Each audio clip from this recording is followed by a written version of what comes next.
rasa, itu tauhid. Jadi orang yang kuat imannya, itu seperti akar yang menancap ke dalam bumi. Iman itu menancap ke dalam hatinya. Kalau bahasa pepatah kita itu, tak lekang kena panas, tak lampu kena hujan, menancap.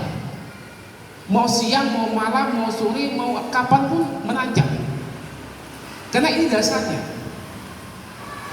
Itulah iman ya. Jadi seperti sebuah pohon yang akarnya menancap ke dalam bumi, rantingnya menjulang tinggi ke angkasa. Kita bisa melihat di zaman awal Islam, ketika Bilal bin Rabah disiksa ya oleh Umayyah, disiksa oleh majikannya, disiksa dia meninggalkan Islam, tapi tidak meninggalkan Islam. Kenapa? Karena imannya sudah menancap. Imannya yang menancap. Nah, iman yang menancap ini tukti ukulaha kullahinin biizni rabbiha. Maka iman yang menancap ini, pohon yang akarnya menancap ke dalam bumi ini, tukti ukulaha, dia memberikan buah di setiap musimnya. Nah, buah inilah akhlak. Ya, buah dari iman itulah akhlak. Jadi kalau orang berakhlak tidak didasari oleh iman, akhlaknya itu hanya di muka doang, tampaknya saja, tidak menjadi karakter. Baiknya itu ya kadang-kadang aja, kadang-kadang baik, kadang-kadang jahat, kadang-kadang jujur, kadang-kadang bohong, kadang-kadang benar, kadang-kadang salah, kadang-kadang. Tapi yang didasari oleh iman yang kuat itu, maka dia menjadi karakter. Ya. Buah dari iman itulah. Apa buah dari iman itu? Buah dari iman yang pertama, ya, buah dari iman yang pertama itu adalah lisanan zakiron, lisan yang selalu berzikir kepada Allah. Ini akhlak yang pertama, lisan. Tidak kurang, saya banyak sekali menemukan hadis Nabi tentang bagaimana menjaga lisan.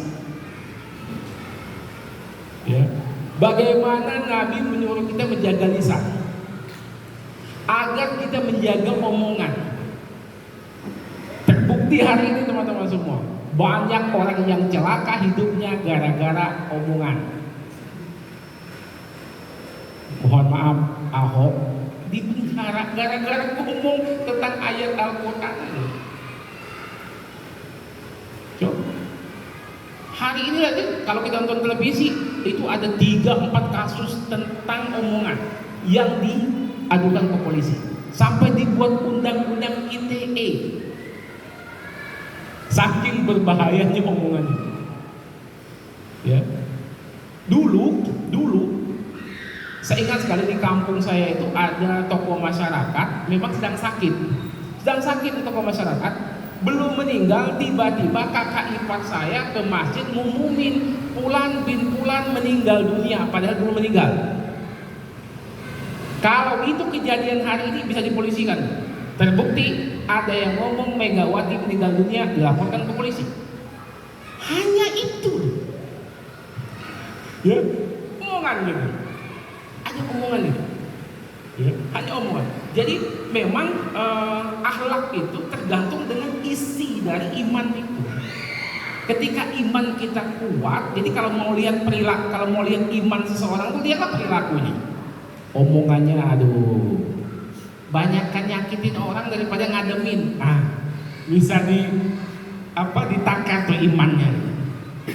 Ini ngomongnya, kalau ngomong dengan dia sejam, semenit aja yang benar, yang 98 menitnya itu bohong. Bisa dilihat kadar keimanan. Ya. Jadi kita bisa melihat, mengukur keimanan kita dari perilaku kita. Bahkan kata Rasulullah dalam sebuah hadis qudsi disampaikan, ya, di dalam tubuh manusia, dalam tubuhnya ada segumpal daging. Inna fi jasadil mudghah iza saluhat saluhat jasadu kullu wa iza fasadat fasadat jasadu kullu ala wa hiya qalbi. Dalam diri manusia ada segumpal mudghah. Jika dia baik maka baiklah seluruh tubuhnya. Jika dia buruk maka buruklah seluruh tubuhnya. Apa itu? Hati. Hati itu tempat iman. Ya kan? Hati itu tempat iman. Balik tadi itu. Jadi hati, jadi semua teman-teman ya, jadi semua yang terjadi, yang tersimpan semua itu berawalnya itu dari pikiran. Ya. Kita ngomong nih, saya bisa ngomong begini karena udah saya pikirin mau ngomong apa. Minimal apa yang saya omongin pernah saya omongin, minimal apa yang saya omongin pernah saya pelajari. Ini di otak kita udah terkumpul deh.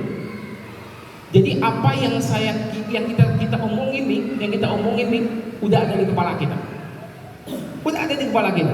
Maka orang Betawi bilang, ngomong pakai dengkul. Nah, ngomong pakai dengkul, artinya apa? Ngomong nggak pakai otak, asal ngomong. Makanya yang seperti ini pakai pensel nantinya, ujung-ujung penjara. Maka dipikirkan. Ya, jadi apa yang kita sampaikan, kita ucapkan sudah ada terekam dalam kepala kita. Ya, udah ada nih. Contoh nih. Saya sebutkan sesuatu ya.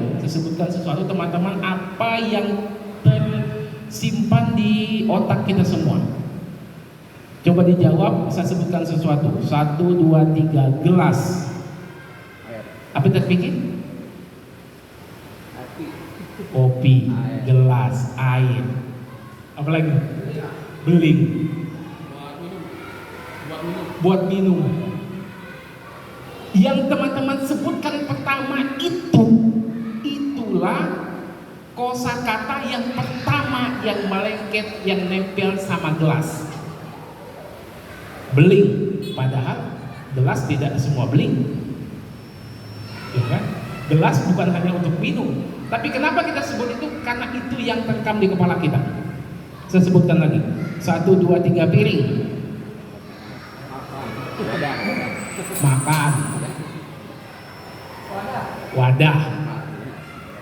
Itu yang terpikirkan. Ya. Jadi apa yang terucap itu sudah tersimpan di kepala kita. Udah tersimpan nih. Ayo, satu lagi. 1, 2, 3. Luna Maya. Cantik.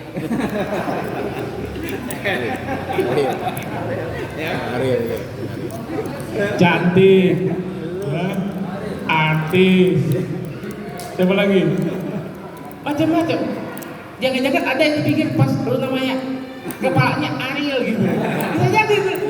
Nah, pertanyaannya itu yang tersimpan itu apa gitu? Artinya apa teman-teman semua? Akhlak itu asalnya itu tuh dari hati, dari iman, dari pikiran. Karena apa yang terucap ini, ya itu berasalnya dari pikiran. Pikiran dari hati, pikiran ngucap dia. Ya. Hati, pikiran terucap. Yang diucapkan terus-menerus akan jadi perbuatan. Coba. Yang diucapkan terus-menerus akan jadi perbuatan. Orang yang ngomongnya kasar pasti tangannya ringan. Orang yang ngomongnya kasar tangannya jadi ringan, baik untuk menyakiti orang atau hal yang lainnya. Yang terus dipikirkan, yang terus diucapkan akan jadi perbuatan. Yang terus dilakukan, diperbuat akan jadi kebiasaan. Dan yang jadi kebiasaan itu baik dan buruknya menentukan nasib kita jadi apa.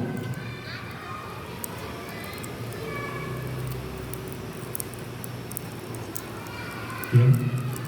Orang yang nasibnya baik berarti perbuatannya baik, berarti ucapannya baik, berarti isi otak kepalanya baik, berarti hatinya baik.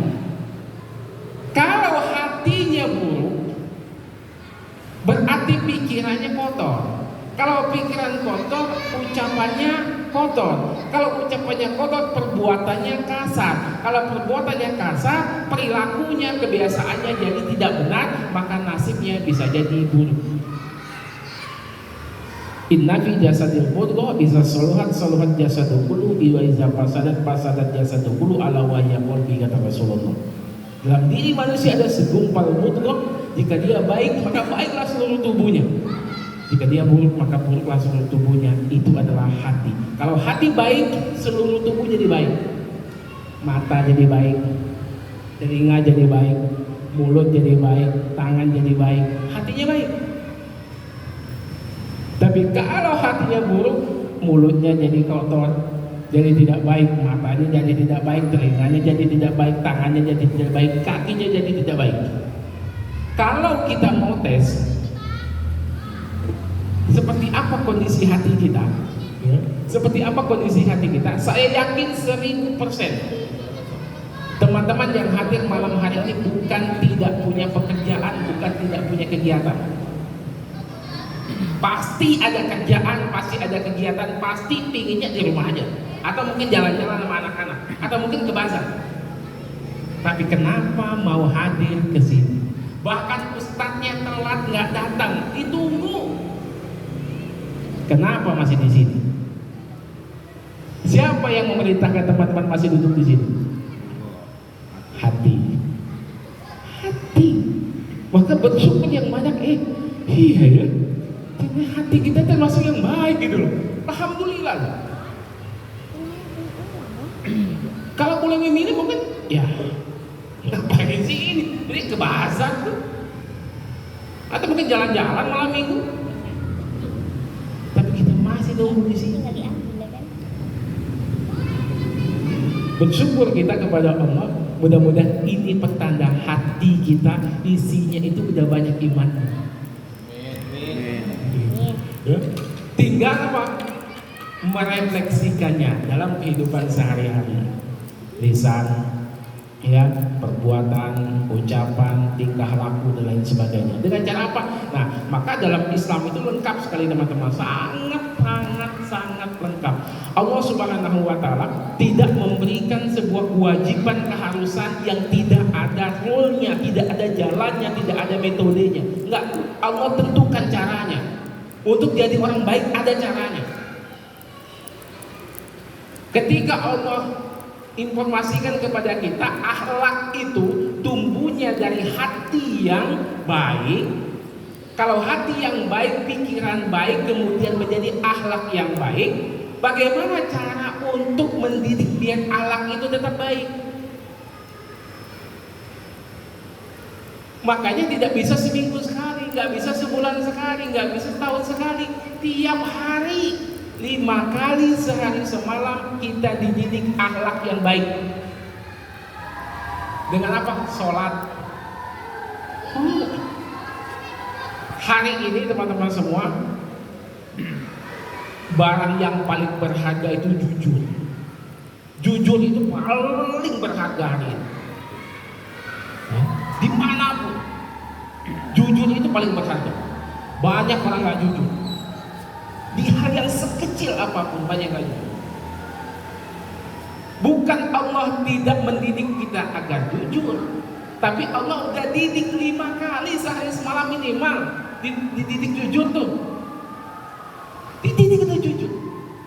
Dengan apa? Sholat. Pernah nggak teman-teman yang di sini tuh sholat sendirian nih di kamar, sendirian nih, sholat subuh kan panas tuh, sendirian di kamar 4 rakaat karena sendirian, 3 aja deh, kan nggak ada yang lihat. Pernah? Saya yakin nggak pernah. Saya percaya sebengal-bengalnya orang nggak mungkin dia korupsi ayat, korupsi rakaat sholat. Bahkan sebagian dari kita yang mazhab Syafi'i, kalau ragu itu jadi 3 atau 4, malah kita sujud sawi kan? Saking. Coba kalau kita nggak jujur, ini kan sendirian, 3 aja deh. Enggak. Akan gak ada yang dengar ini Al-Fatihah setengah aja nih. Nggak mungkin. Sujud nafas 2 kali sih, sekali aja nggak mungkin. Tetap seperti itu, walaupun kadang-kadang kalau sendiri lebih cepat ya. Kadarnya lebih cepat, agak kilat dikit, kilat khusus. Dididik oleh Allah untuk jujur. Tapi kebanyakan dari kita ya mayoritas